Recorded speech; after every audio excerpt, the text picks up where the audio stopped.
depends who the employee is, like how the chain goes through. Because first you're supposed to bring it to management, so it could be myself or the assistant director. And then if it's denied, it goes. But because so this is no one's gone through the grievance process with the union yet, so a lot of this is sort of new ground for that. So the advice that we have gotten from we just had discrimination or anti-harassment training on Monday, and what she said to that question was, you should be going directly to a supervisor and the union if you are a union member. And then it goes from there, depending on the advice. And saying anything more than it was presented about what an employee, anything beyond that, I think we're going to be looking in the wrong area. That's all we need to do. We're not going to talk about even in the notes, Madam Chair. Yes. If you state anything beyond that, I think it's going to be public record, and then Thank you. If there was a violation of the open meeting law at the last meeting of this body, I don't think that the solution is to not record. I mean, there's a record on the internet of the contents of the last meeting.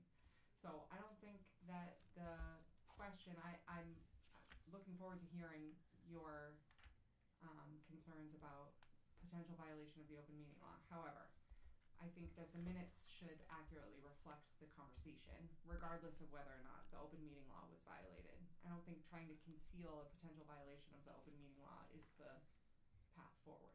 Madam Chair, may I state it once again? I said in my opinion, we were close.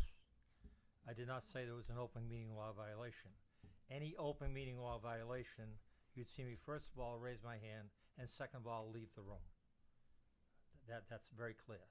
I know what the open meeting law is. It's all here. Any of you that don't have it, read it. It's very thick.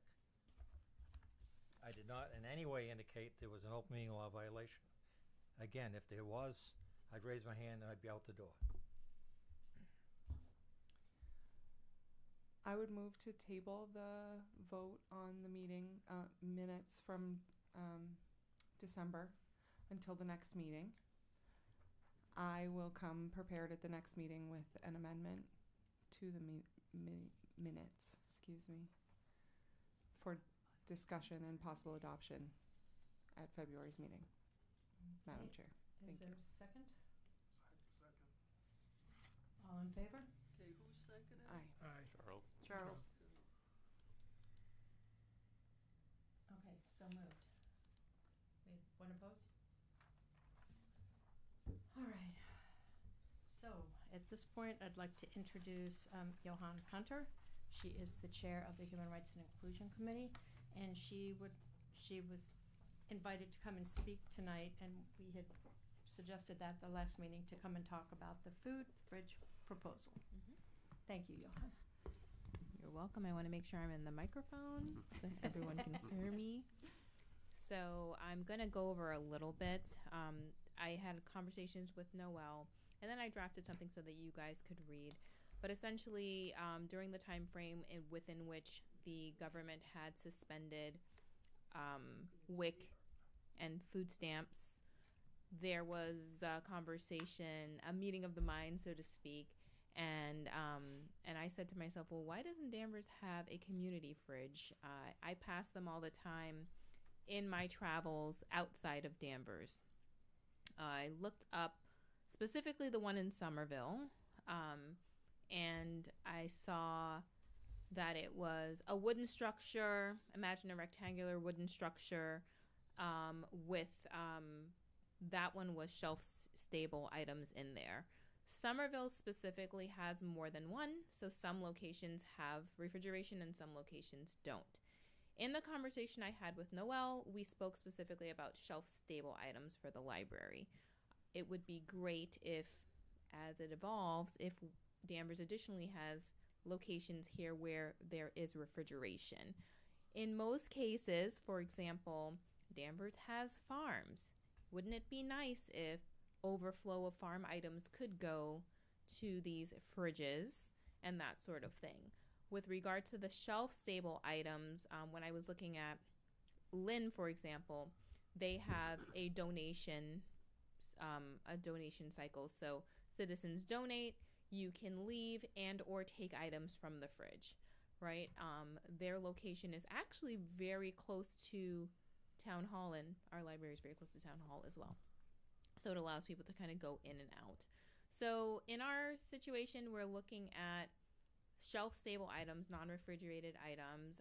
You're thinking about kind of like a wooden structure that would have a door that closes where people can obtain the items. Some sort of signage letting people know what the simple policies and procedures are. And then community volunteers to kind of check it here and there to make sure everything looks okay. So that would be the goal. We have to start somewhere. It may not be perfect. I know someone said to me, oh, you could just do a cooler. And I'm like, well, I hope it'll be a little nicer than a cooler. But in theory, yes, someone could literally just put a cooler there and give away items. But I think about all of the beautiful places we have. You know, there's a bakery right on across from McKinnon's. I'm sure that they're throwing things away. And a lot of communities have found ways to get those local restaurants and local even groceries to give them those items to put in these places. So if it's something that we think we could, start with, it's not going to be perfect right away. It might not be all the things we want to offer on day one, but we can see how it goes, and if it serves a purpose for the folks that maybe don't feel as comfortable going into a food pantry or something like that, it would be there for the community. So I'm here to answer any questions. I know there were a couple questions about what it would look like, where it would be on the campus and all of that stuff, and specifically where it would be in the library. I lean on you guys' advice for that. But any other questions, I'm happy to answer. Yeah, what would it look like? Yeah, so if you think about when you go into the bathroom, like that sort of cabinet, I would think of like a double size of that. So the size of a small refrigerator, but wooden. And then there's a wooden frame around it. And I can actually send you guys pictures of the one in Somerville. There's a wooden frame around it that kind of keeps it stable from, harsh winds and that sort of thing. And we had even discussed possibly a lock. So if we wanted to put a hinge on the door, we could do that if the feeling was, after certain hours, nobody's really around. That's something we can try because, obviously we're doing it for the first time. So I think it still serves a need, even if it's not able to be a 24/7 type thing. So like a backyard shed kind of thing? No, really like I could pass around a photo if you want. More like an actual cabinet. Yeah, Oh. more like an More actual like a cabinet with Mhm. shelves, or like a bookshelf with a door. Right, right. Kinda That's like a great, that. thank Yeah. you. Okay. Trying to help. Yeah, because a shed would be big. Yeah. How much would it hold? It's not going to hold, it's not going to hold a month worth of food. Like for a day, 2 days?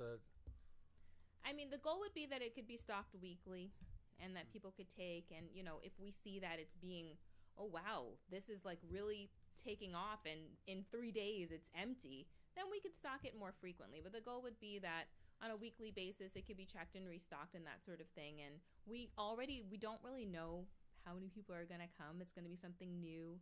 It's going to take time for people to even know it's there, that sort of thing. So maybe after time when it picks up, we might want to come more frequently and load it more frequently. And as Johan says, another or could be a model that we move to as well. Right. Like, and I live in Melrose, and Melrose has one Okay. that's in front of a church that's downtown. Town Hall's also almost across the street, and they have the take what you need, give what you can Right. kind of model as well. So, and I have not ever seen anything happen to it, but of course I'm not looking at it all the time Right. or anything. And I was amazed. There's actually the state has a list of all the towns that participate in community fridges, and apparently it was something that started in 2020 when people were out of work, and community liaison just wanted to help each other, and I couldn't believe, like, there's a long list on there. There's a lot of cities that participate in their own way in this community fridge endeavor, so it's something for us to consider. Would donations to the pantry, for lack of a better word, be like through someone, or just drop off directly at the location?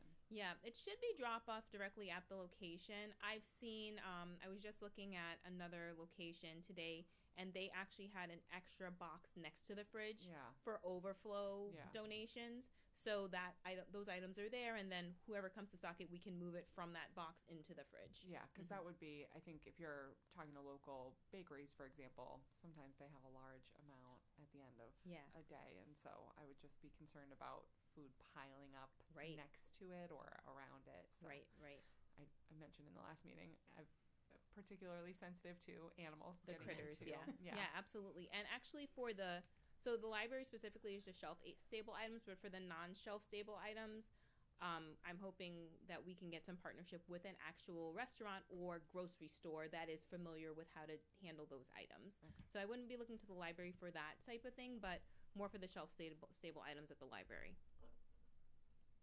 So I guess that's sort of a follow-up question there. Sure. I love the idea, by the way. I think it's great. So I guess my only concern is sort of making sure that it is regularly stocked, remains a resource, is because I think if people show up and it's empty, they might be unlikely to return. So is HRIC managing? I know we're talking about donations, but like I guess who's managing? To your point, I guess if you expand on that, like the relationships with the grocery stores, the restaurants, like what does that look like in order to just ensure like a continuity of products? Absolutely. I think I would love actually if the nonprofit commissions that we have, the volunteer commissions that we have in the town, if there could be a rotation of support for it, I think that would be lovely. I think in the beginning, as I mentioned, we're still kind of drumming up interest in it, so we probably could handle it to start, but I think it would be great if everybody pitched in, because as a community, I think it supports all of us, so it would be great if we had a rotation. I actually volunteer at a pantry in Boston, and that's how they do it. They rotate every week which nonprofit comes in and services it, and you don't even feel it. We're there. Our organization is there twice a year, and you don't even notice it because of the way that so many people are supporting it. So that would be, in the long run, a great way to just keep it going. Yeah. Can I? Talk in your mic. Yes.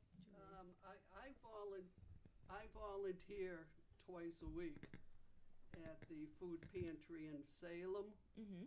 And I just want to make sure that if anybody does say that they're nervous about going or concerned about going, that we're not allowed to ask any question.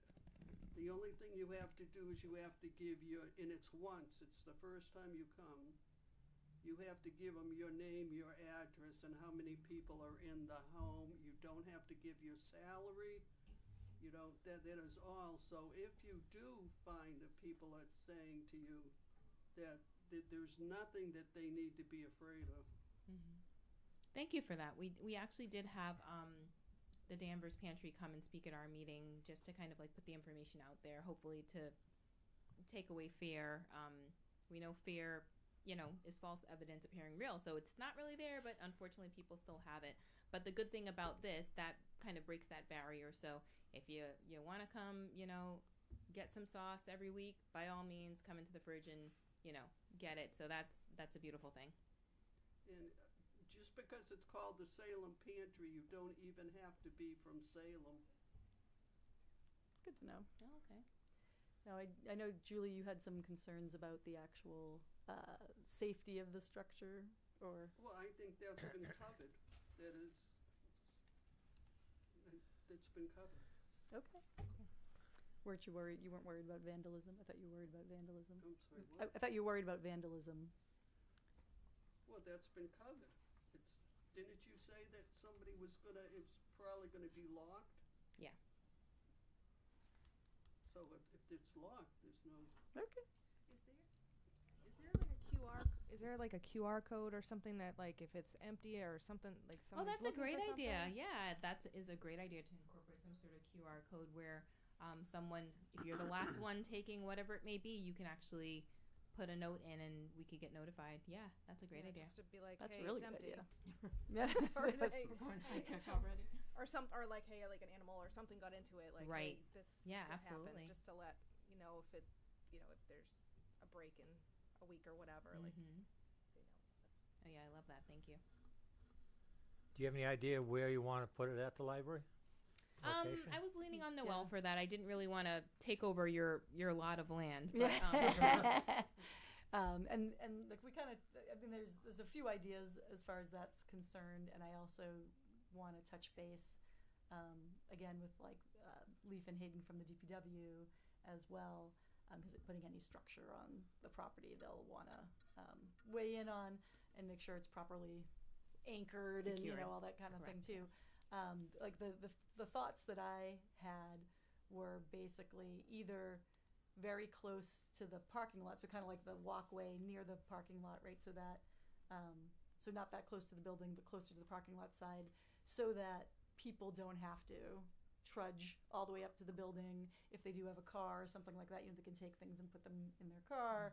So that was one thought I had, was to put it kind of there near the end and closer to the parking lot. Although I think I forget, someone said something like they're worried about if it's how visible it would be from the road, if that would be attracting people that we don't want to be attracted or something, that possible vandals, I guess.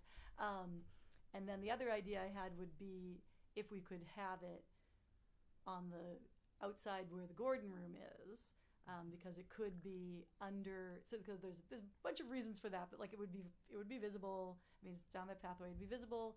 It would be, it could be partially sheltered under that overhang that's there, or it could be on the side. There's like that side of the wall, like because you have the bushes up high, and then there's like a bricky wall thing that goes along the side there. I mean, it could be there as well, so that it would be a visible place. But so it's like kind of like the front of the building versus the back of the building. A little more sheltered if it's in the back, but it might be less visible in general. I don't think so. There's pros and cons. There's pros and cons to both sides. Yeah. I think the only hard thing if we put it in the back side is that there wouldn't be, like, you could easily anchor it into the ground if it's in the front, and whereas in the back everything's paved, or so you would probably have a harder time anchoring it down. I don't know what that would, I'm not an engineer, so I'm not good at thinking of those things through at all. But I think there's like some pros and cons with both of those thoughts. So I don't know if anybody else has any other ideas. That's just what I've thought about as far as it goes. But I think it's a great idea, just location at the library, because vandalism, or some of us that have been on this board remember we lost our plaque. well, the A urn great big and plaque, the urn and out we front too. had yeah, our right? urn stolen too. And Dr. Desmond and I were vigilant in getting that urn replaced. But they actually stole our bronze plaque and brought it to a Chelsea scrapyard. So that little bit of loss seeing people out there is always a concern, but it's a Can't great s- idea. Just yeah, can't where and can't stop you how from to doing secure stuff, it, right? and, yeah. Try something good. I think the important thing is though, I obviously, people do bad things, but there are people who need it too. So it's good to feel like we can try it, see how it works, and obviously vandalism happens. It happens, but I think trying it would be a great idea for the library. Thank you. that's a good idea. Any other questions? Do we need to? Well, we want to take, if we're satisfied, like that this is something that we want to move forward with, then I would say we wanted to have a motion to move forward with, working with the HRC to place a food fridge on the library property, and then we'll just start taking steps from there. Johan, do you have any thoughts, or I know it's winter, so winter also puts probably a kibosh a little bit on the when we're going to do this, right? Because winter's hard to install things in the winter. But do you have thoughts about a timeline at all? I am not a green thumb, but a yellow thumb. But knowing that the soil is like probably very difficult to ground anything into now, probably April. But we could probably get some advice from DPW on that as well, because I think that it has to be soft enough for them to get in there. Where are you getting, I guess, the fridge from? Is it getting built, or is it something you're going to purchase? So I have a carpenter, and I was going to nice. ask him to mock something up for me. So yeah, very simple. Okay, cool. Anybody else have any other questions? Other than that, then I'd say yeah. Sure. Take a motion. So can I get a motion? I'll make that. I'll second. Okay, all in favor? Aye. Aye. Any opposed? Perfect, motion moves. Motion's All right. carried. Thank you. Thank you, your Johan. time. Thanks, Johan, for Thank coming. you. Okay, and now we'll move into the trustees' reports. And the chair's report, one of probably the thing that I have this month is that Noelle and I had met with the town. I think we brought that up at the last meeting about how we were going to handle who does what with the library, because right now there's a lot of crossover. It's not clearly delineated, and we are still working with the town on coming up with that MOU so that we know exactly who does what, and it's going to be very clear. The delineation is going to be very clear as far as reviews, and I think it will also help with things like what we were just talking about earlier. What does staff do? I think it's not really going to be part of that, but people are going to see clearly who does what regarding staff at the library and with the trustees and with the town, because that's been kind of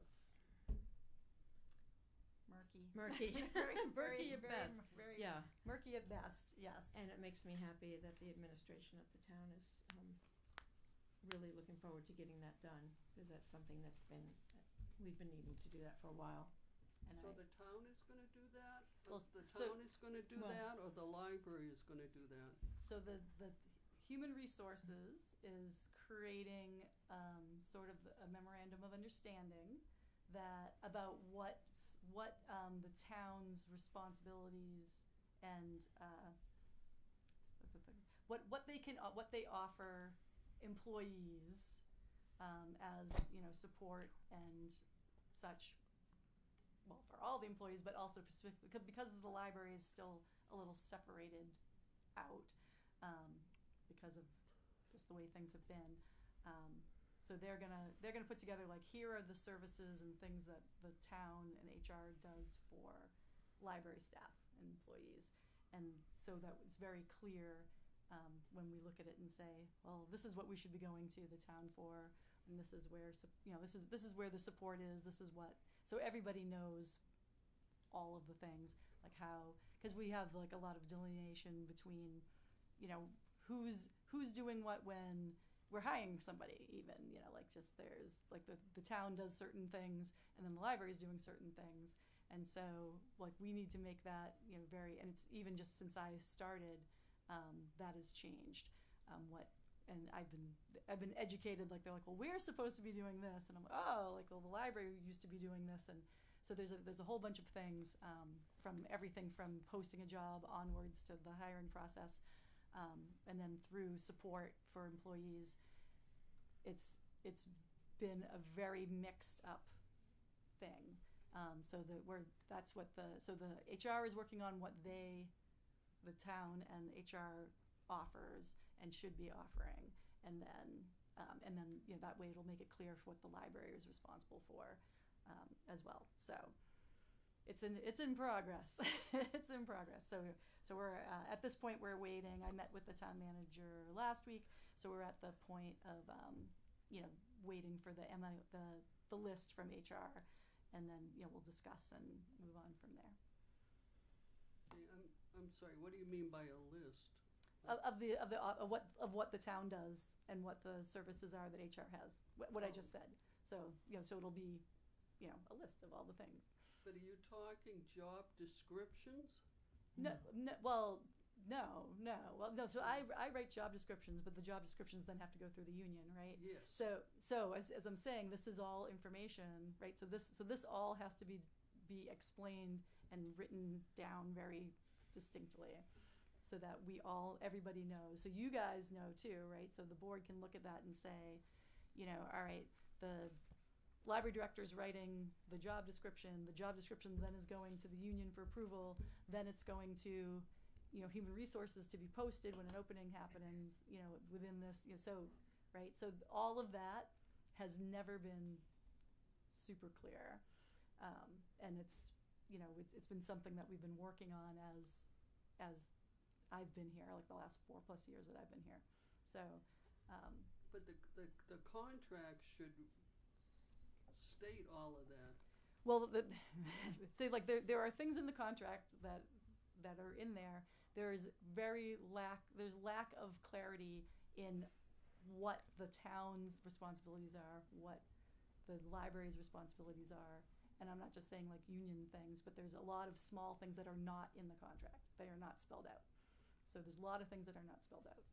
And that's what this is where we're having a lot of issues, is that things are not clear.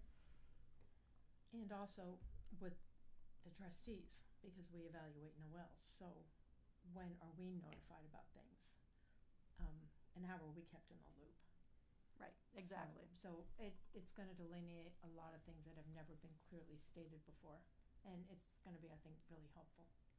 And, and a lot of this, it's not anyone's real fault. It's because the library was its own entity for so long, and the trustees did do everything, right? Like, you used to run the grounds, and you used to take care of the building, and you used to actually hire people, and, all of these things. And then because, those duties have moved over to the town, and even since I've been here, like, I've had people say to me, like, well, the library always used to do X, or the library always used to do Y. And like we had a whole completely separate personnel handbook where we did completely different things than the town was doing, that are things that we shouldn't have been doing on our own, like definitely not. That really should be standardized things that everybody follows in the town. So, or as an employee. So that's been something that's been ongoing, since I've been here, is trying to separate out those things and make sure that we are following, because in some cases we were not following the law. The library wasn't following the law because they were doing their own thing. And that was, and those are all things that I've been finding and correcting as we go. So we're just making sure that we're all very clear about everything that we should be doing, that the town should be doing, that the union spells out, that the trustees are responsible for. We're at work at all of that. So just a quick question, just because this is a change, but also you'd like support for employees union. So will this reflect feedback from staff or union, or like were they involved in this process at all, or I'm just curious about how that worked out. About which part? Just about things that might be changing, like especially with regard to the union. Like does the union have any input into this process, or is this just only happening at the town level? No, well, so the union, they have their contract and they have what's already spelled out in there, and that's not something changeable right now, right? Right. As far as the things we're talking about, they're not big. They're not really big. I don't want to say they're big changes. I don't have I'm trying to think of the words I want to use for this. It's stuff that's most of the stuff that we're talking about is already established things, except that it was never, like, no one would, so if something went on, like, nobody was sure, am I supposed to go, point A, it's point more B, assigning or point C. responsibility versus changing. Right, yeah, Okay. yes, Right. yeah. It's more like, who's responsible Okay. for what? Yeah. And there's just not been a lot of clarity around that, because of just the way everything has historically been. And then, a lot of what I've been doing the last 4+ years is trying to figure out what's what, and where things should be, and having these discussions with the town. And so we've been very slowly moving in the direction that we need to go to. So, and I feel that our current town manager is very collaborative, and that she really wants to make sure that things are taken care of correctly. Is the union involved in the discussions about, like you mentioned the contract being very vague? Well, Yeah. somebody negotiated it. the town of Danvers negotiated with the union. So whether it's vague or whether it's not vague, they negotiate it. You know, after it's signed and agreed on, that's the contract. Right. And they can't all of a sudden say, well, this doesn't mean that now. Yeah, there's Contract nothing. Yeah, now. there's nothing like that in there. No. I think that's not stuff we're talking about. We're only really talking about, you know, what actual services that the town is providing employees, you know, and like who's getting notified of what things are happening. Like, cause like until now, like nobody would necessarily, if something is, you know, happening, you know, say that there's something going on with me that you guys, the trustees chair, should know about. Like the town might never have said anything to the trustee chair because that was not ever delineated. So it's through all different levels. The union's definitely going to be involved in some of these conversations. Like they're not left out of anything, for sure. That's not an issue. This is just like we're the steps are slow. So like we're getting this step one, and then like we're going to move on and talk about, you know, involve the union in like, okay, well here's what we've got. Make sure that it aligns with the contract. And a lot of it is just who does what, who's responsible for what, and who oversees what, that type of stuff. Right. Yeah. It's more than changing job descriptions or Yeah. It's telling not. people It's how to do their it's work. not about. It's Yeah. not It's not that. about any of that. No. Yeah, No. that makes sense. Yeah. It's not. It's not minutia. It's bigger. It's bigger than like. It's not little things. It's big things. If But, that makes sense. I mean, we are separate. We still are. Mm-hmm. Yes. Under Yeah. law, we still are. Trustees are separate. Right. Yeah. Yeah, okay. Yes. Yeah. Yes. And that will stay. That's not changing. Yes. But yeah, as I say, like part of this problem has been that when the trustees say, like when you guys redid the bylaws and like, okay, here's what we actually do. Like there was never like another other side of that where the town will. So if the town is taking, if the trustees are not doing certain things that they used to do, who's doing those things now, right? So there's never been like really here. Okay, the town is now responsible for this, and this. Like a lot of it's sort of understood, but not actually written, right? Like when we thought we owned the grounds. Right, exactly. Well, exactly, and that's We have 14 a thing, feet and a right? fence, you know. Right. Yeah. Well. Yeah. Right. A nice fence, though. And very, very nice chain link fence. So there's a lot of things like that are, as I say, sort of understood. It's like, okay, well, the town's going to take care of employee onboarding. Well, the library used to do itself. They used to do the onboarding themselves of an employee so they did everything. But now, the town does that. Well, when does, and that's like a question, like who's maintaining employee files? You know, should the library have all these old files that we used to when we used to onboard everybody? Like, there's all sorts of places like that where I would that think needs you to would be be that needs to be figured out. I would think as a director, you'd have personnel files on everybody there. Well, we do, but You should. we do, but there's the question. So that's one of the things that we have to sort out. Should there be two sets of personnel files, because the town needs personnel files too? So I think should I there had be 3 two or 4. sets? Right. Right. So that shouldn't be, right, because who knows what I'm putting in the personnel file. So that, you know, so that has to be understood, right? That if I'm putting something in a personnel file, my personnel files for my staff, like, shouldn't then the town also have a duplicate of that? Like, they should not have information that I have, right? Or vice versa. Or, you know, then should it all be at the town then, right? So technically the town should probably have, if they are the actual people who are paying these employees and going through things, and they're the ones who should maintain certain documentation, right? I would beg to differ with them, because you're the director of the library, and if you so choose to bring a disciplinary action in some way, employee like oral written reprimand, then that's your prerogative, and you don't have to. You can tell town hall what you did, but I don't think you need their approval at all. Well, I'm not saying they need, and No. we're not saying that at all. I'm not saying that we need their approval. I'm saying, are we going to have 2 sets of records for one person? Like, that's not probably something we should be doing, right? I think everybody's got 2 over there. Maybe, but you know, that's, again, those are things these are unclear things, Right. right? So it's just, we're I just would say trying to. 42 years. I think there's more than one file in everybody. Yeah, well, maybe so, maybe so. But as I say, like these are the things that need Right. to be clear.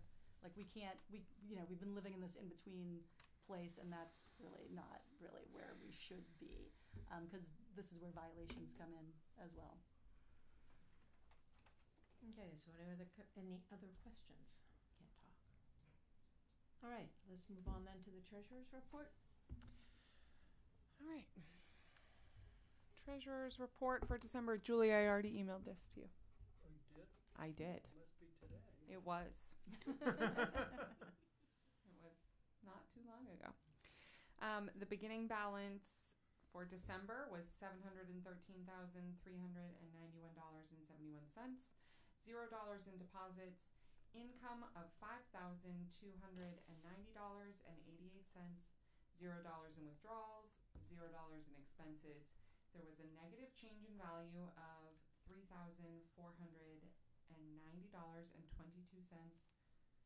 Jessica and I are digging through the statement trying to understand what that negative. It may be an accounting fee or we have not yet discovered what the source of that How much is drawdown it again? is. $3,490.22.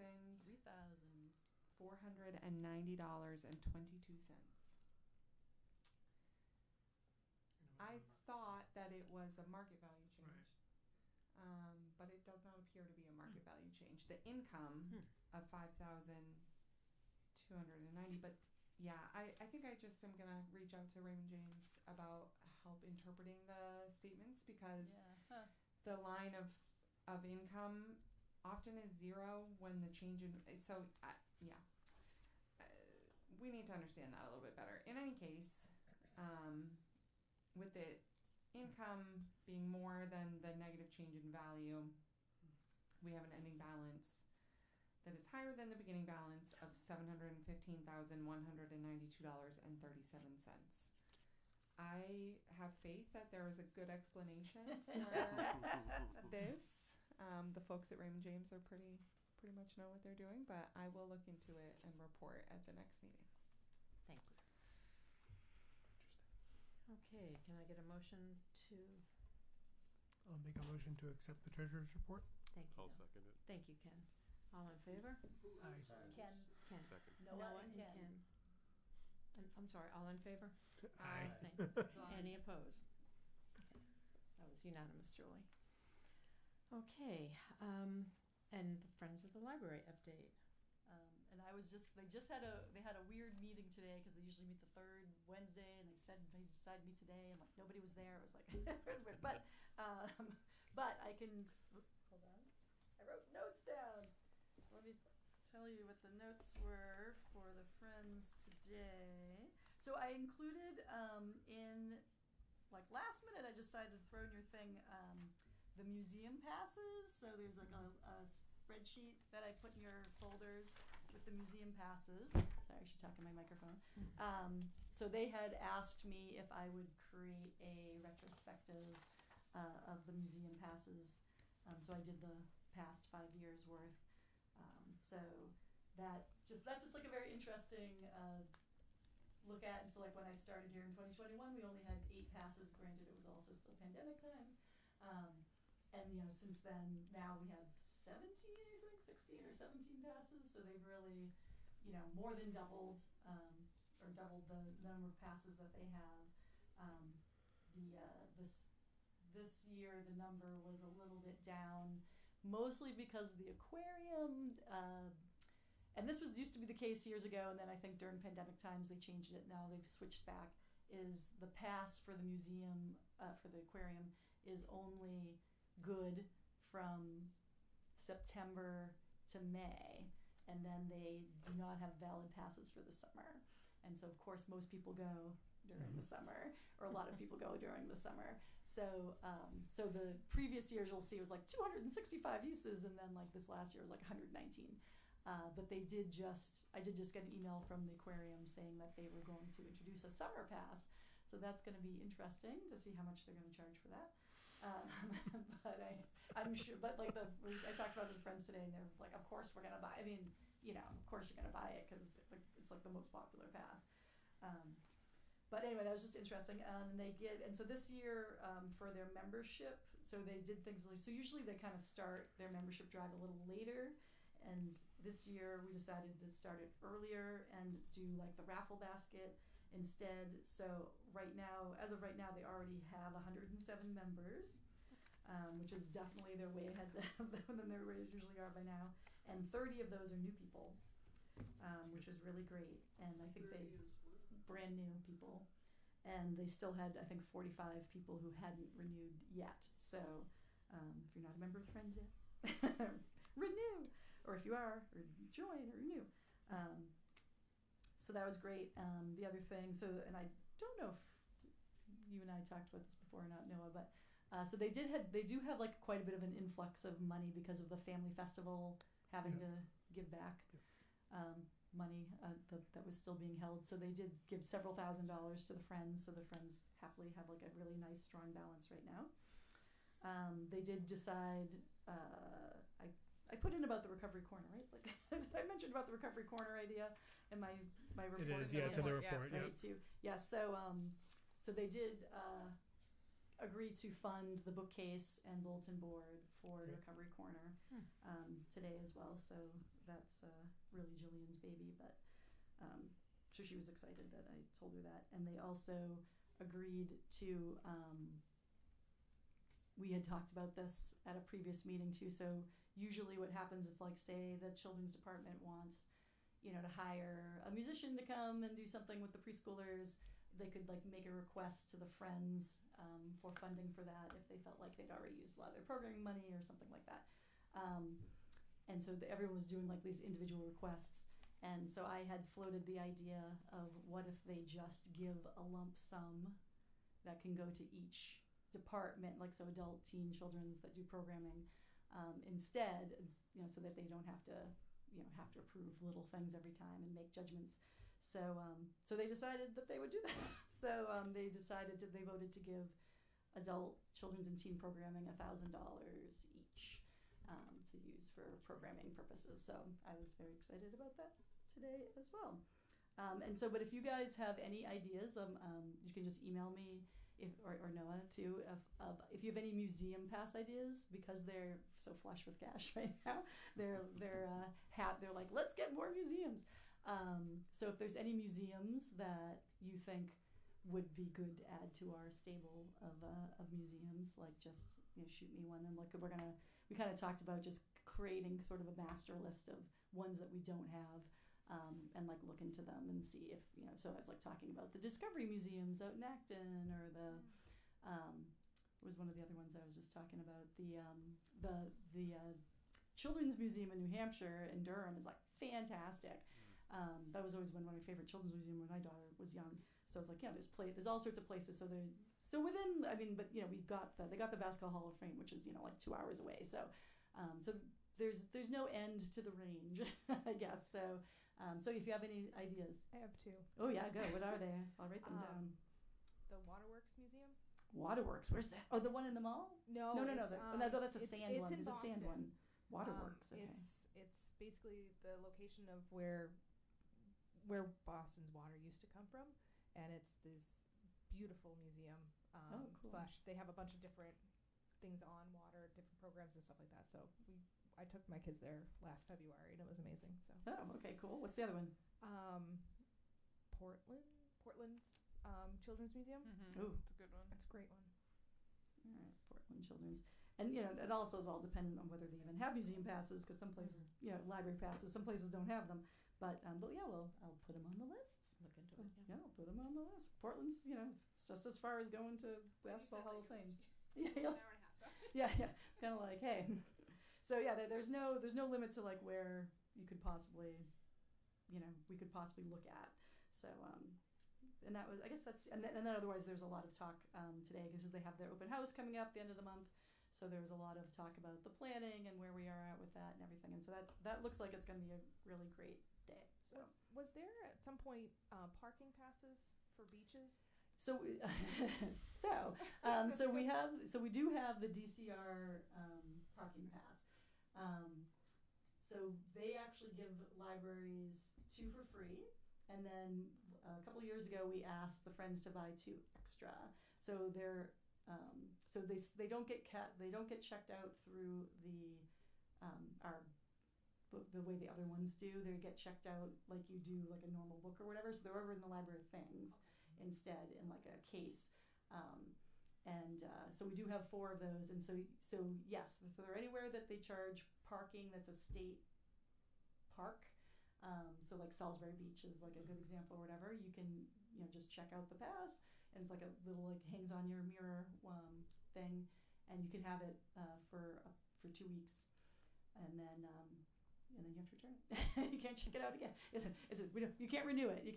So we do have 4 of those, and those also, but you can't use them for like Crane Beach stuff. So certain things that are exempted from it, or like some place. Oh, Crane's really like with the Trustees pass, but some of the there's some places that it's sort of you can't use it for, but most places you can. Like Salisbury is like a really good use of it, but yeah. You can look up online like the list of all the places. I had a request from my daughter for a CD player for library things. Oh, I think we have one. I looked and it wasn't over there, and they didn't seem to have it on record, so I don't know All right, if maybe it broke or what. Yep, maybe it's disappeared. Usually they tell me if it's disappeared, but they might put CD player. CD player. I'm glad the kids are still listening to CDs. It was like there's CDs in the library, but there's no CD player. It's in the archives. Yeah. All right. Cool. All right. That's the Friends report. Okay, so let's move into the director's report. One question about the director report. Yep. I noticed that you had trained very appropriate discrimination and harassment Yes, on Monday. the 12th. How did that go? Who taught it? Great. What's that? Say that again. Was it taught by the town? So the law firm that the town uses for labor and employment law. Murphy, Hefsey, Lane. Yep. Yeah. Yep. So her name is Jennifer McGrew. Came and did the training. Yeah, she was excellent. It was really well done. Yeah, it was good. It gives it's a lot. It's very dense. She did a good job of breaking up the material, and it gives you a lot to think about.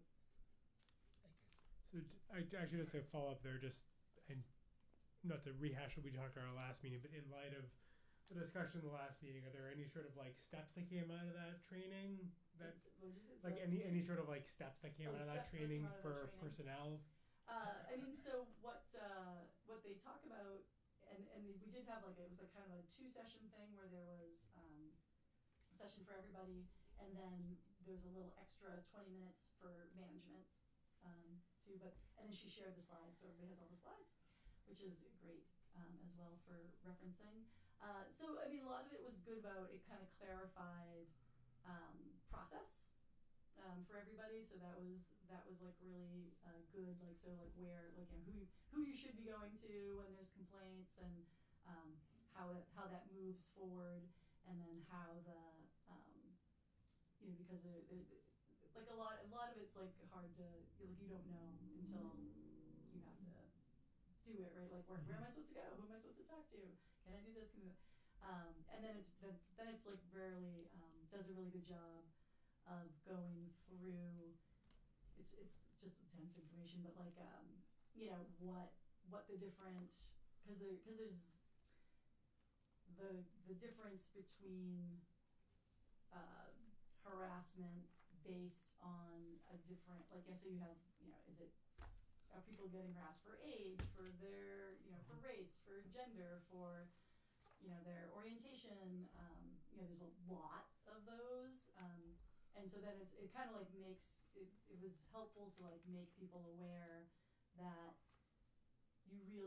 that there is kind of no privacy. I guess that's kind of one of the things. She was giving some examples,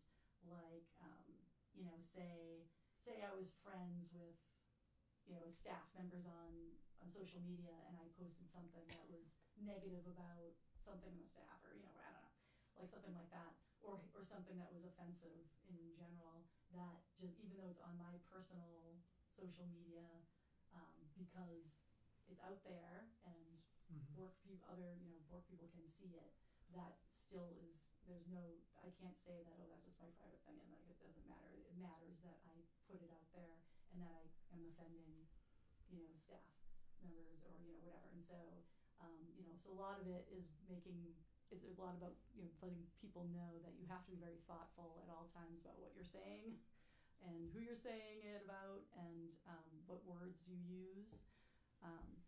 And that saying stuff that, because if it's affecting, because it all comes back to the workplace, if it comes back and affects the workplace, right, then it can come up as being something that's harassing or, or if basically something can be really offensive. And you don't have to be of that class, so there's a lot, it's like a lot of information and a lot of, helps, I think, clarify a lot of things for staff. So. And there are no like new policies that come out of this, or do you because we follow the town's policy. So so one of the other things that I've learned to clarify over time too is like when the library does not have to adopt a town policy, but basically, when a town policy comes out, like they send it, to me and say like, this is something that also should be adopted at the library. I mean, there are, like a harassment policy, like, policies on any kinds of, they're all typical kinds of policies, but like, here's your work from home policy, here's the, whatever. So those policies all come through and then the library adopts them as well. So we follow the town's policies on anti-harassment. And it's pretty comprehensive policy, so it's, so it was good because it's, and I made sure all the staff had a copy again of, when you get onboarded, you get that policy, and everyone signs off on it, but I made sure everybody had a copy again so that it made it fresh for them to like hear the material and then you can look at the policy and like see, and she referred to the specific town policy throughout the presentation as well. So it was good. It's a really good, it was really well done, and she was open to questions and to people talking to her afterwards, as well. So it was good. I was at the library on Monday afternoon, and I spoke to some staff members who said they thought the training was really good and that the person who delivered it was excellent. Yeah, and she's really good. So she works for the law firm that the town contracts with. Yes. So she may be a good resource, Yes. for you, in terms of Yes. policy. There's lots of discussion of policy, and that's very important, obviously, but just maybe more soft guidance around creating a culture of safety for the staff at the library. It sounds like she was really experienced and could very much so. advise yeah. you, given some of the things that have come up recently. Yeah, and it's it's one of those tricky things for staff to understand, because once, like as she explained, is like once you've like if say Julie was a supervisor at the library and a staff person came to her with a complaint, it's her duty as supervisor to be bringing that forward to human resources, right? Like that's her duty as a manager.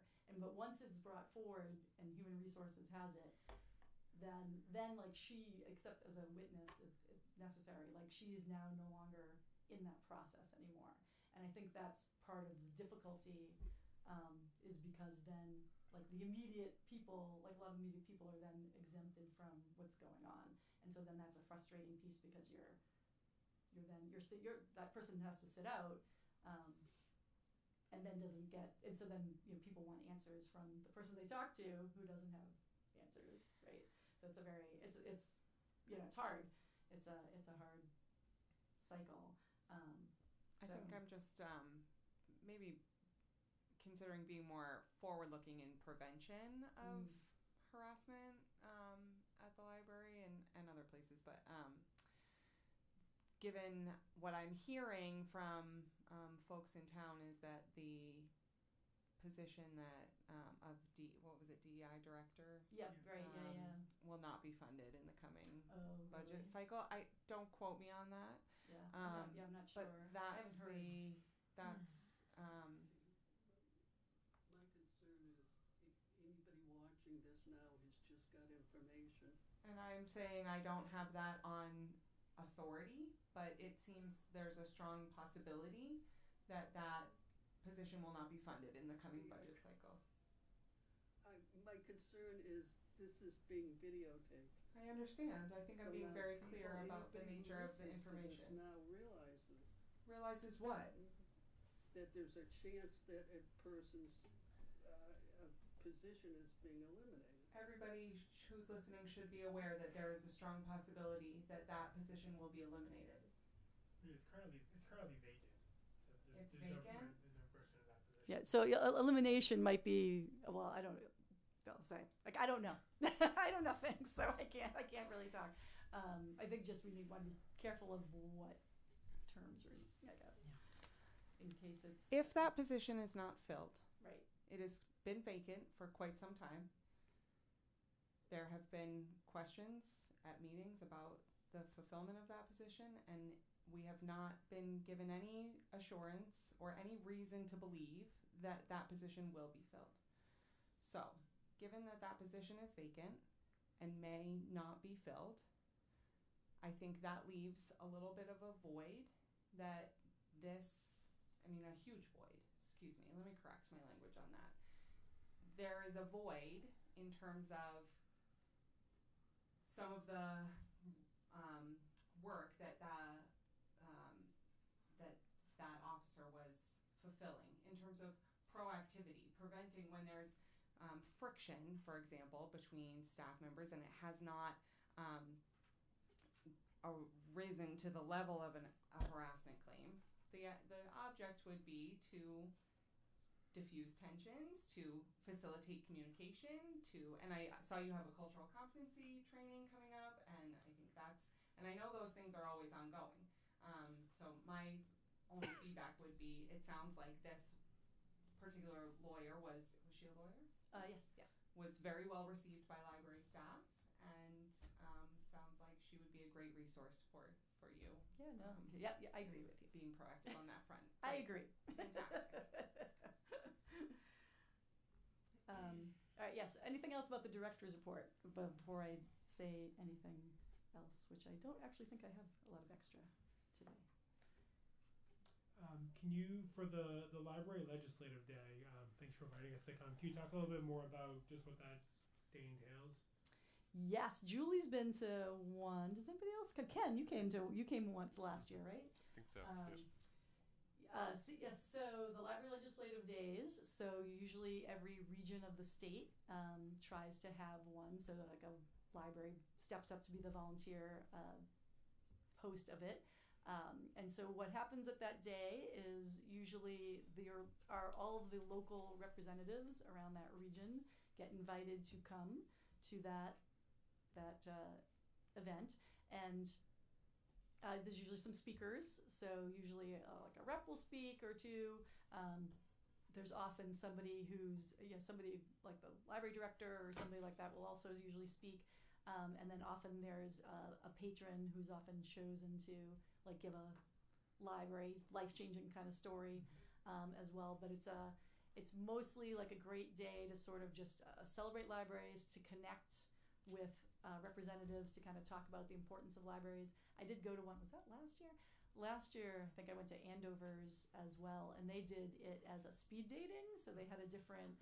So you sat at a table, and the legislators they ring a bell after 5 minutes or something, and they ran around. They would go to each table to listen to the different people at the tables, which was I actually thought it was great because you had to meet a whole bunch of different people and talk about those things. I don't know if anyone's going to do that again, but yeah, it's a really nice event, and and there's breakfast. There's some breakfast things. Julie, Ken, do you have anything else to add about it? No, it was a good event. I've been to several, and it really is a good chance to speak to your legislators about the importance of funding for libraries. Usually it zeroes in on two or three bills Right. That, Yes. It's just a great opportunity to speak to your, state rep, your state senator, about how important that these bills are passed and why. Yeah, there usually is a bit of a focus. So the Massachusetts Board of Library Commissioners, usually out of their line items, they usually zero in, as you say, like on one or two of their line items every year, particularly that they want to make sure is getting a funding increase.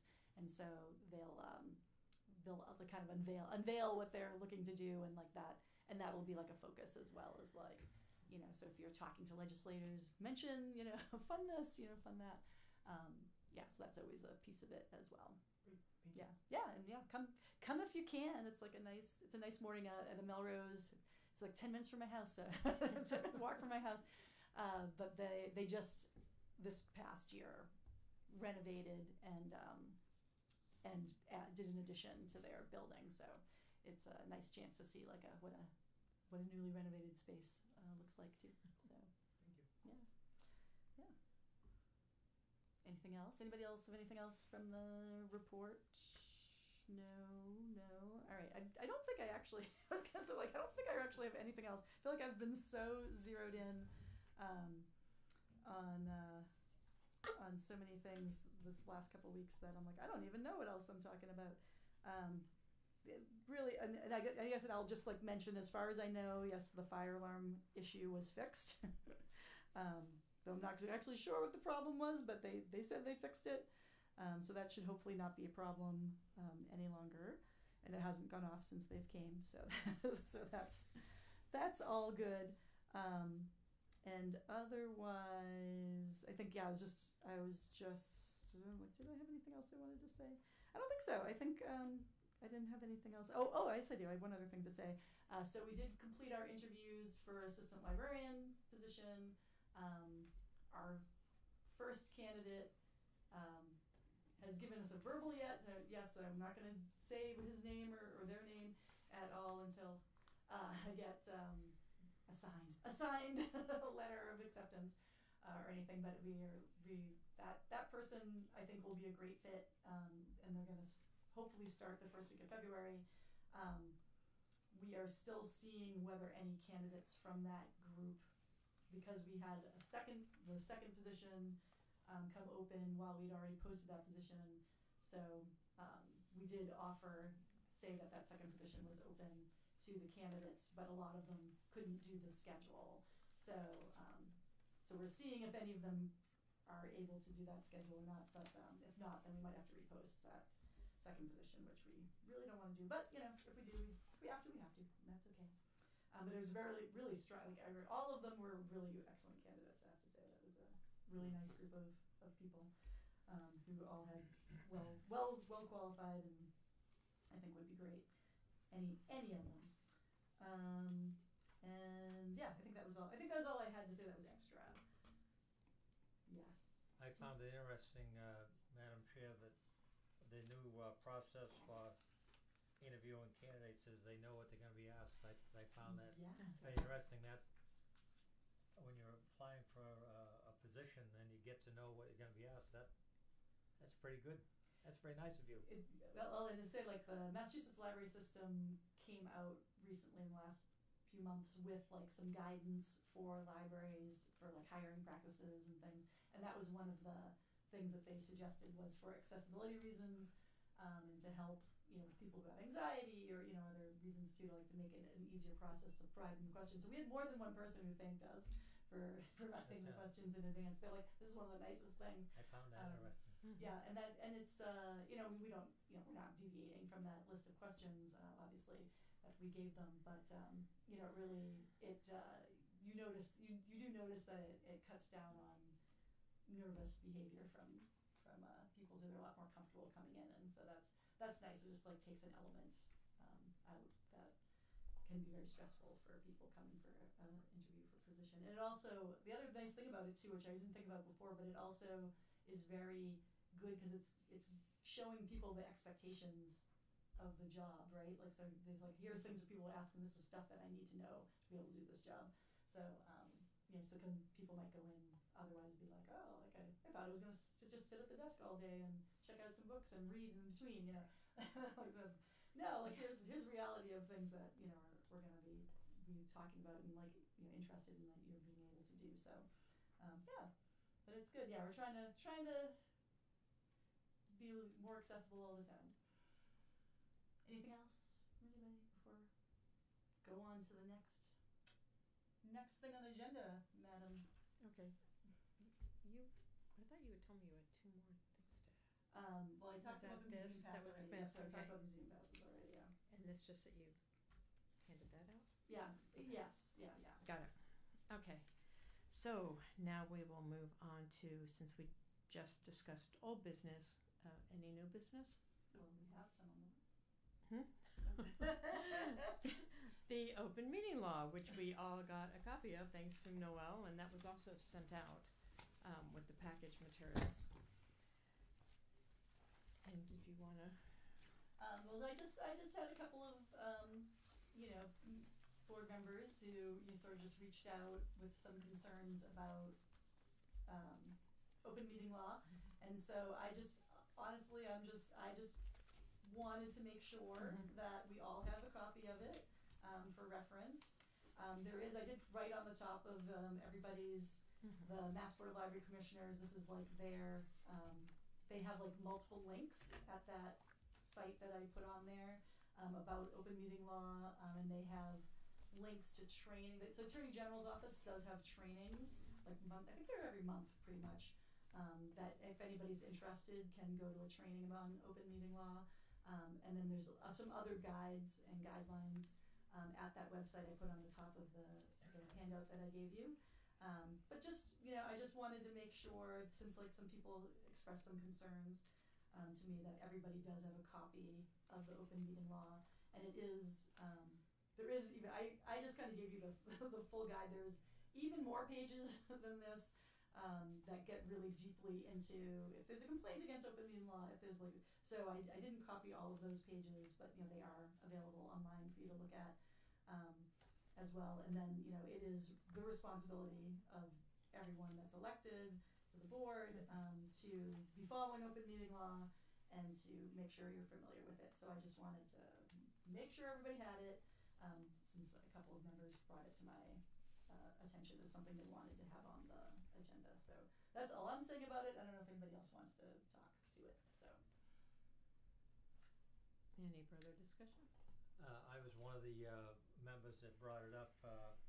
I can't think of anything more important than a board that's a public board than knowing what the guidelines are for the open meeting law. They're very specific. There are certain things you cannot discuss in public. There's violations for it.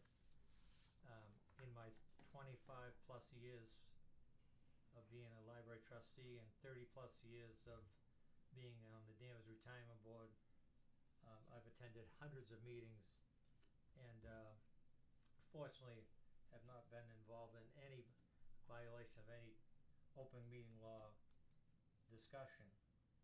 And I can't say enough that it's very simple. The guideline, it's 48 pages. It spells it all out, and it just says exactly what you can and cannot discuss. And that makes it a lot easier. When you know what you can discuss and you know what you can't, you just follow the open meeting law. Thank you, Madam Chair. You're welcome. Any other discussion? Okay. great. All right. So I have my other piece of new business. Yes. Sorry, Jessica. I Oh, don't. I'm sorry, Well, I Jessica. have one more thing for open, just for a new business, not Oh, okay. related to that. All right, I'll just do my other little new business thing. You can have your new business thing. So I did include in your folders as well. So I just got this like 2 days, or the other day, yesterday. I guess it was yesterday. So it says on the top, Town of Danvers fiscal year 2027. So every year they publish out their budget goals and objectives. They do give them to the boards to look over. So they just wanted to make sure that you all had a copy. that you looked it over. If you have any comments, this is the time to make comments, and I will be happy to report back.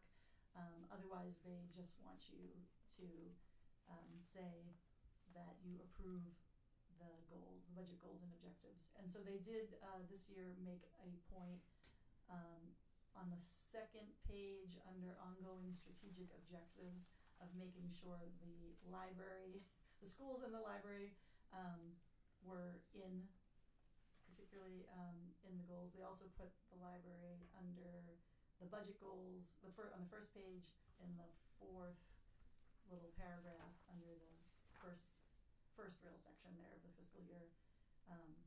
So just to know that the library has not usually been very specifically named in the goals, and so I did talk to them about the library being specifically in there. So it's very general, which is fine, but just wanted to make note that we did note the library specifically in the goals for the town this year. So if anybody has any questions or comments, I can give them feedback. Otherwise, we can just sort of vote that everybody's good with it. You want the feedback? You want the feedback right now? Yes, I do. How can we do that? We just got this. And Well, it's 2 pages. You can still give me feedback. You don't have to give me feedback right now, I guess, really. You can just tell me. You can just email me if you have some feedback on it. I'm sorry, but nobody saw this until we got here tonight. Well, this exact same thing happened last year. I brought it the night of, and everybody just approved it.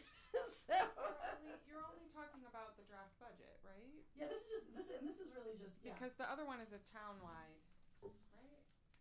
The townwide budget goals and objectives. This is also town. just a draft. Yeah. So this is the whole thing. I mean, this includes the library, right? So Of course, it says town. Yeah. right. Danvers fiscal year 2027. Okay. Yes. Yes, the goals and objectives. Yes. For the whole town. For the whole town. Yes. So if there are concerns about this document, they could also be presented at other Oh, sure. Yeah. places. They just like to know that the board does not have objections to it. Okay. Basically. Were you looking for feedback on the draft budget? No. Okay. Yeah, no. It's just the town's goals, Okay. goals and The goals. objectives. That's all there. They're just wondering if there's any, if there's feedback or any objections to anything that's in there. That is, I mean, Nice they mentioned the library. yeah. Isn't it nice? It's nice. We exist. It's wonderful. Yeah. And I say like it's mostly quite general, right? But it's not. I don't think markedly different than previous years, but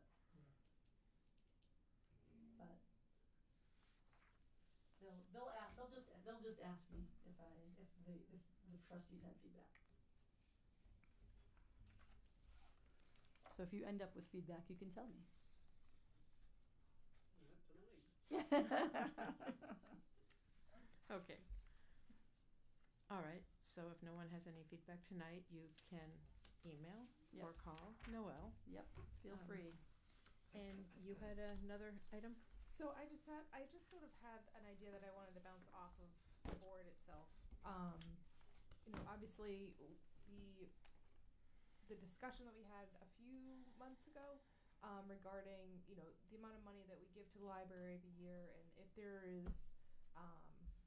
sort of stipulation or like rules or whatever we want to tie into that money. And I know that this is still sort of an open-ended discussion and nothing has really been done with that. But I didn't know if, apart from that, if we wanted to help any of the goals that have been written for the coming year, that we wanted to sort of set aside a specific amount of money to help with that goal.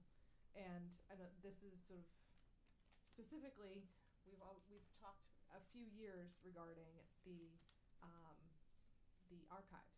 And if we wanted to give a certain amount of money, say, if we wanted to give money to say this amount of money is going to go to archiving and digitizing a certain amount of stuff, or if the library or Noelle wants to work with Richard Trask about if we were to give a sum of money, what it would go towards, and or what you want it to go towards.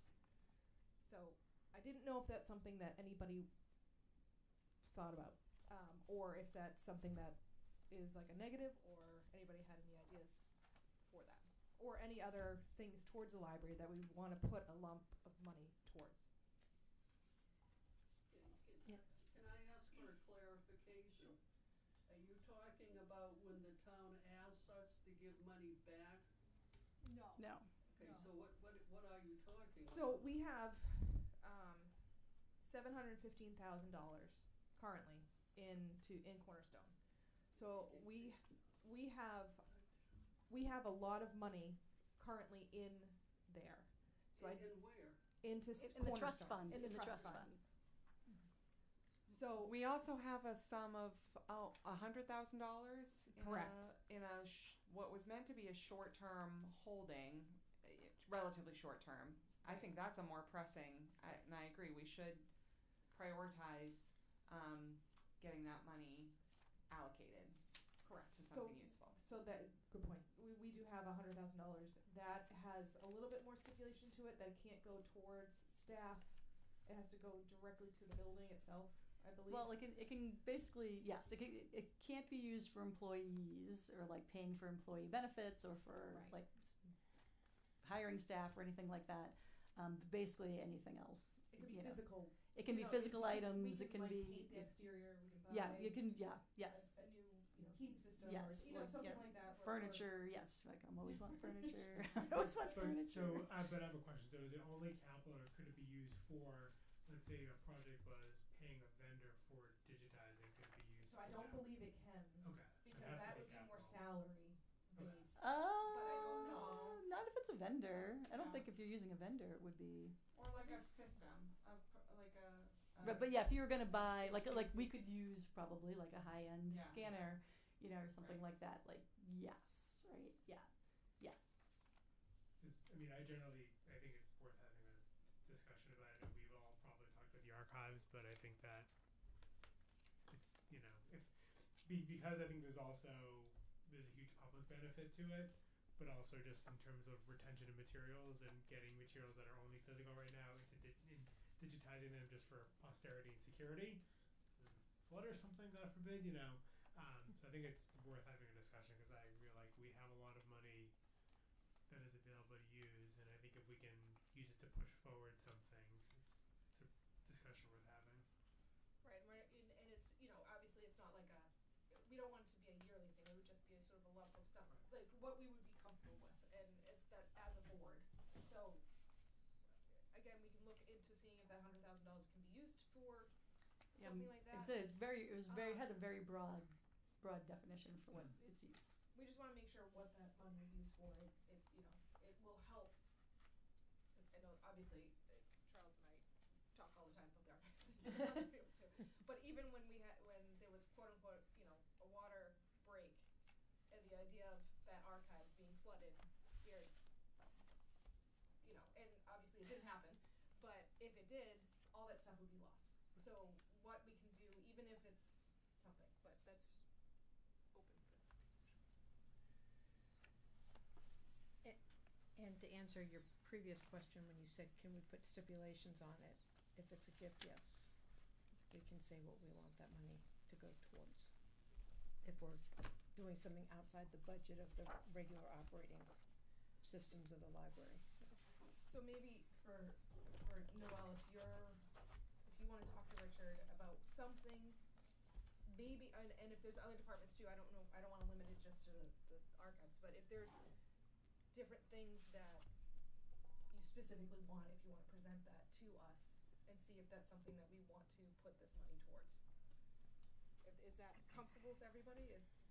Can I just, for the sake of the minutes, what you're asking is the money in the trust funds, do the trustees have any input on how it's spent? No, I think if I may. Hold on, she's the one that. No, I know, but so no, there was a talk originally about that, but I think what we're talking about now is above and beyond, like, that's a separate issue. But what we wanted to talk about is we have $100,000 in a gift that was given to us, and what we want to use that money towards, and if we wanted to, if the archives, if that money wasn't able to digitize something, if there was a stipulation, like if we wanted to dip into the trust to help push that along. So it's basically it's kind of two things, right? So it's saying we were given a bequest of money that's in a CD right now, right? So that prioritizing use of that money and what do we want to use it for? Like that's kind of part one of it. And then the part two is also talking about using trust fund monies towards a specific use potentially to help further the goals that we have in our strategic plan. Yes. Yes, thank you. Yeah. I was going to ask you, Noelle, if you would maybe put together something that references the strategic plan and any other surveying or input that you've been able to do recently, or maybe a proposal for some surveying of staff and patrons. I know a lot of that was done in the strategic plan, so maybe just reference to the strategic plan. I do think that we should prioritize using that money. It's been a long time now that we've been sitting on it, and I know there was discussion of furniture, there's been discussion of archives. I think we would probably benefit from your best assessment of what the highest priorities are and how much money it would require to meet those needs in the strategic plan outside of what we expect the town's budget to cover. Right. Yeah, we obviously don't want to start to, the furniture conversation leads into the potential renovation conversation, and there's right. some. Yeah. Well, yeah, say like some things, like, right, there's obviously like larger building things, that's the towns, right? Like the town should be using their money to maintain and improve the building, right? That is part of their thing that they're supposed to be doing. But things like, right, if we're not getting renovated for 10 years, we really don't want to wait 10 years to have new furniture, right? or whatever. But of course when you do get renovated, you're going to look at all that stuff again anyway. But we have a lot of things that are really keepable and a lot of things that should be in the trash. So there's a balance to strike there. As to Jess's point, there are a lot of very wonderful, valuable things in the archives that probably be of great benefit for us to get a really high-end scanner and that's like one of those things like I know nothing about and I'll have to find out more about is like you can scan things, where do they go once they're scanned? Like do we need a server? Like are things going, are we purchasing a cloud space that those live in? Digitization. Right, yeah, we kind of need a little bit of a digitization system, which of course there are many, many vendors out there for that kind of thing.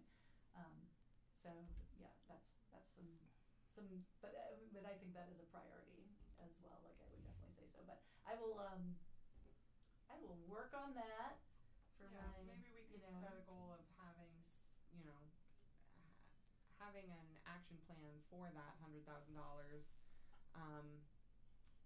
committed before the end of this session in May.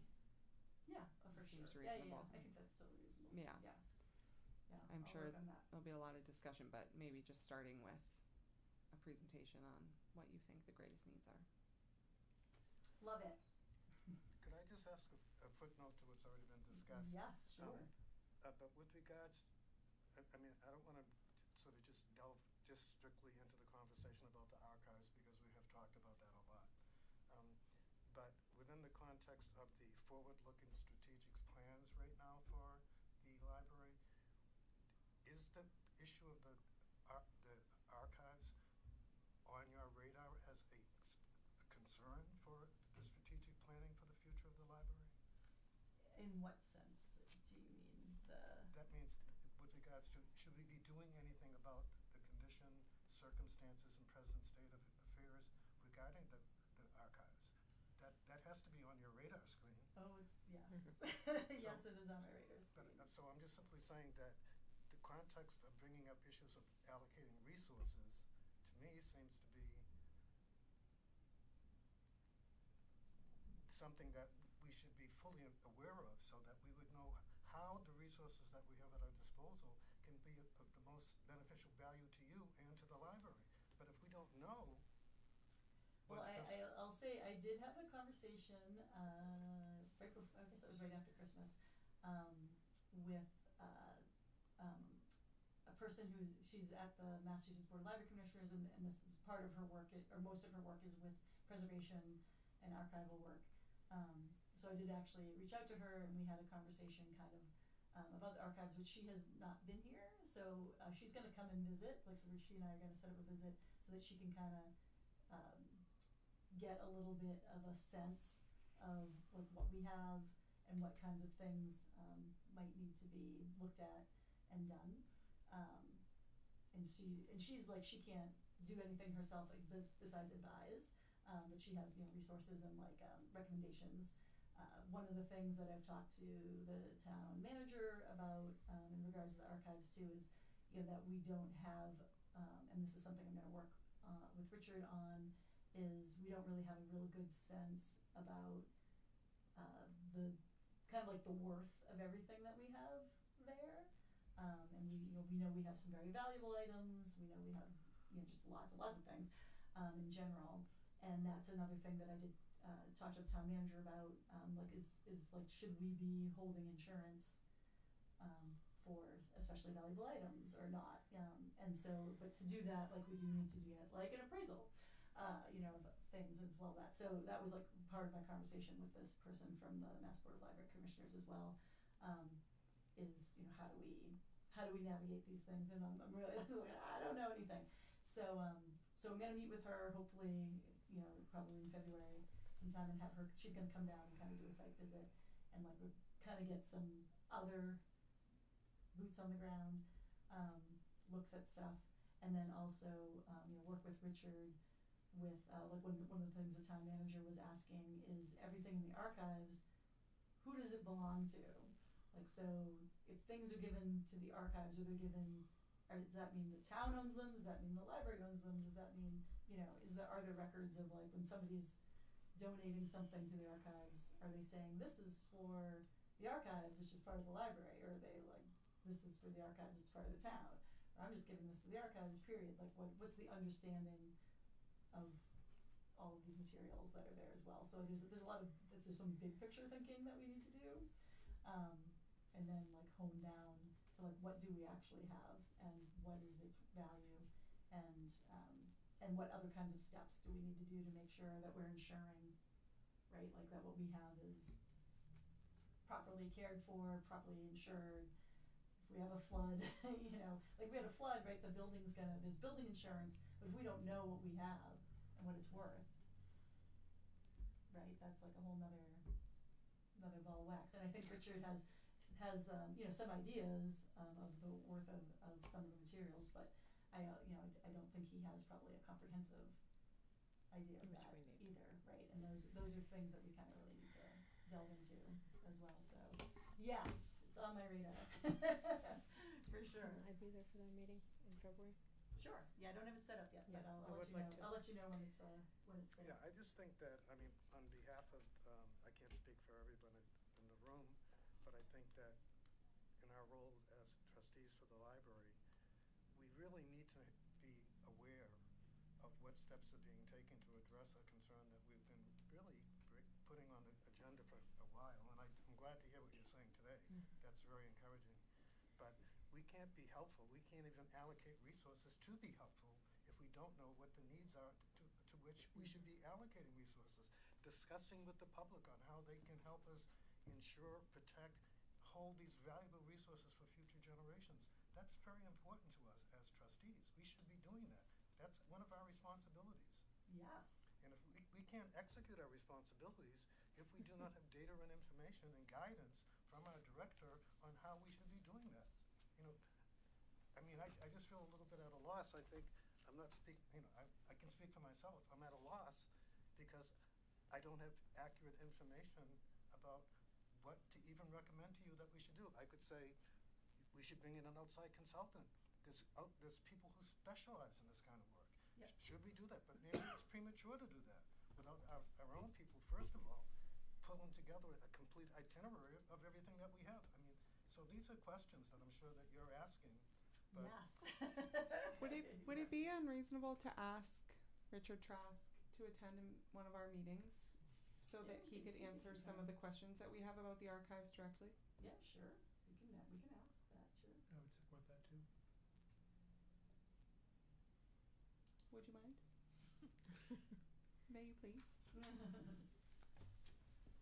Yeah, I mean, and I think just to build off what Charles was saying, I think this is something that has become too, is I think if we're thinking about specifics, I think also a roadmap to a more publicly accessible archive and sort of what that would look like, because I think there's two parts of an archive. I think there's preservation, which is critically important, but I think there's also the education and learning aspect, and I think that, there's a huge missed opportunity to not just residents of Danvers, but residents of the entire region to learn about some of these things that are in the archive. And based on what I've heard from you and others, there are some incredible things in there. So I do think that I hope that can be part of these sort of specifics, as sort of a roadmap to making more items accessible publicly, or what that might look like. And are there dollars that we can allocate to support those sorts of things? Because I think that would be a really good use of those resources. So, but I agree with Corey. I think maybe hearing from Richard directly might also be helpful. Yeah, sure. And this person coming in February, what are they? She knows about how to digitize, and Well, does she know the systems? Yeah, I don't even know the complete breadth of what she knows. I mean, we had a good, maybe like a 20-30 minute conversation on the phone, and I was just asking her for some advice of how to move forward, and if we want to get an idea of how do we sort of appraise our archives, and what do we actually have in there, and so she and I was just kind of giving her a little bit of a snapshot of some of the items I do know about, and she was giving me suggestions of different, like, because there's different ways you can go with getting things appraised, right? Like whether you're talking fine arts appraisals versus different kinds of things. So as I say, like it would be helpful for her to come and visit, so that she would have a better idea of like how to guide. Oh, that'd be great. Yeah. And when you extend the invitation to Mr. Trask, I'd really like it if he could talk to us about what has been digitized to date, and what's entailed in that, and what percentage of the archives has been completed.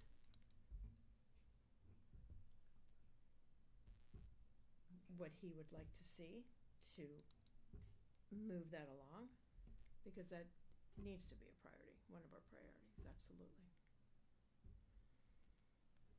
To get a better appreciation, Madam Chair, I'm not sure how many trustees have ever been in the vault, but the vault itself, to go in there, it's like you get a real appreciation for what's there, and what we really need to think about protecting and for future generations. And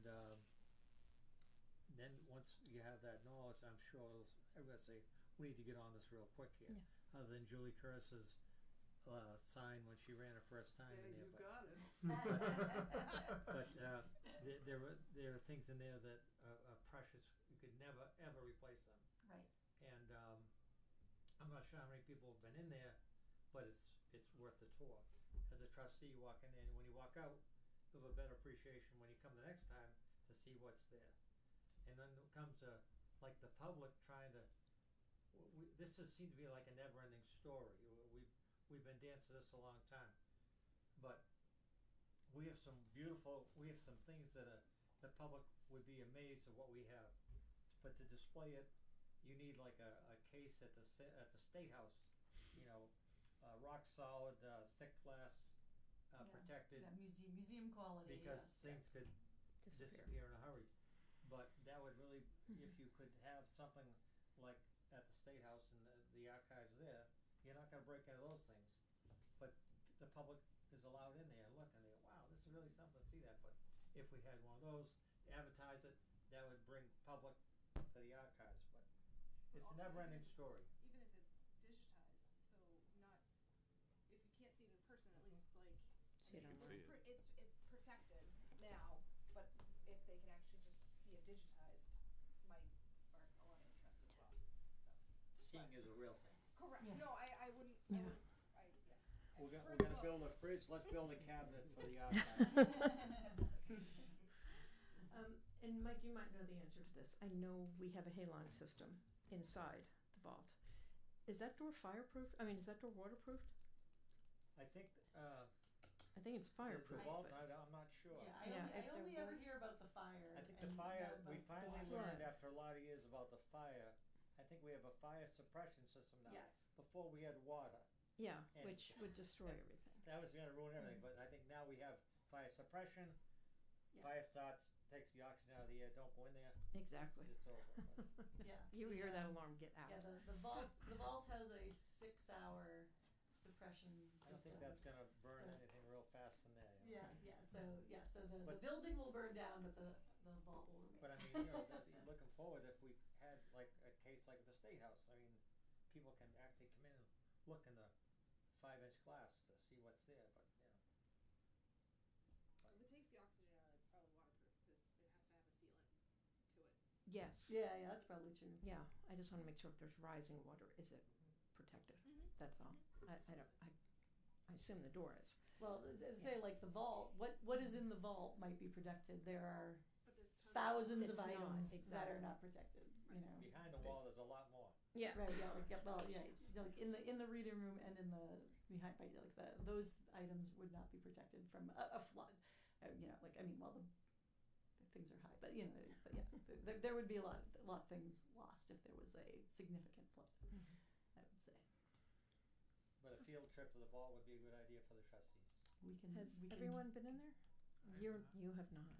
When, Oh, not- when, no, when not we really. had our Come- meetings down there, Come visit anytime. we were able There's to a lot of I stuff. can easily. take you down. I can Yeah. take you down. I get the combo. It's amazing what's in there, it's crazy, you Yeah. go, what?